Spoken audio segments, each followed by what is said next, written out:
Hello, all you lovely computer scientists. I know it's been 3 or so months since, actually, 3 or so months since I recorded, 1 month since I released. But I'm back again. Guess who's back? Yes, I'm back. Today we're just going to be showing off the specific command called time.time. Going to give a small use case of it, as well as a brief recommendations for it, such as here's the use case. So video's going to be shown like this. Here's how to use it. Here's a decent use case. Here's some tips when using it. Keep up on it because I do quite like this module and it's a very useful module, especially this command. But this module and this command require a more in-depth knowledge than some commands, such as random and random.choice. Those are much more brief to understand, but time is a bit more complex. So, good luck. Hello, all you lovely computer scientists. Wow, it's been like 3 months since I've recorded a video. Might only be a month since last video, but I had a big schedule backlog, which I'm happy about. It's a bit strange to be back. So, today we're going to be showing off a specific piece of the time imported module library. Time.time. Now, obviously, you should know how to import time. Import time. Very simple. Now, what time.time will do is it will return a value. Wow, big shocker.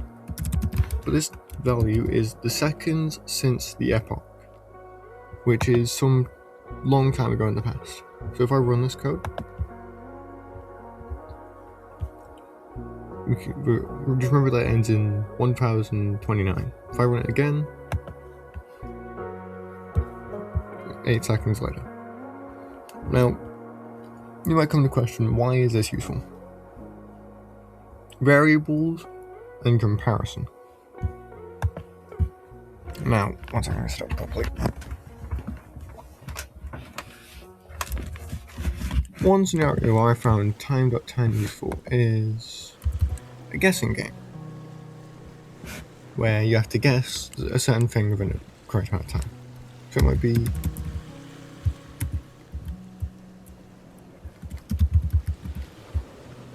you might get something like that, and then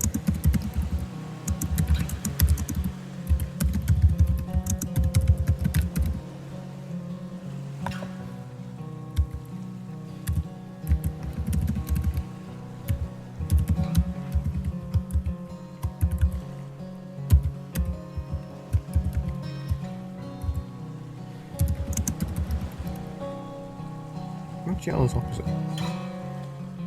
Purple.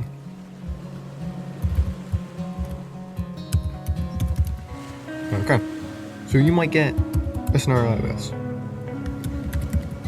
where time.time is useful to tell you, oh, it took you this long to guess. So you might do print, it took you seconds to answer.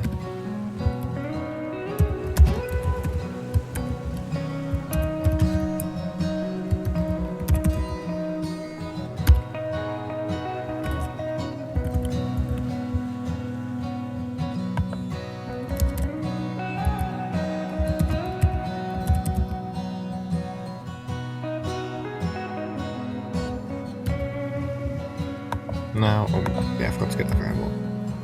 All time equals time.time. Now, if this runs, it should tell me how long it takes for me to guess purple.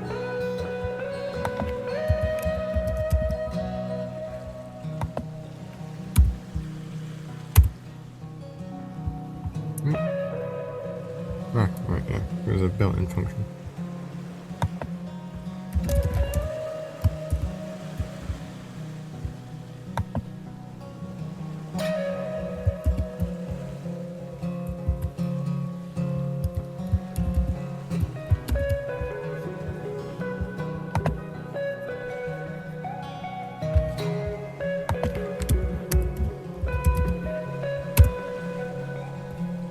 So time.time can be used for comparison, such as that.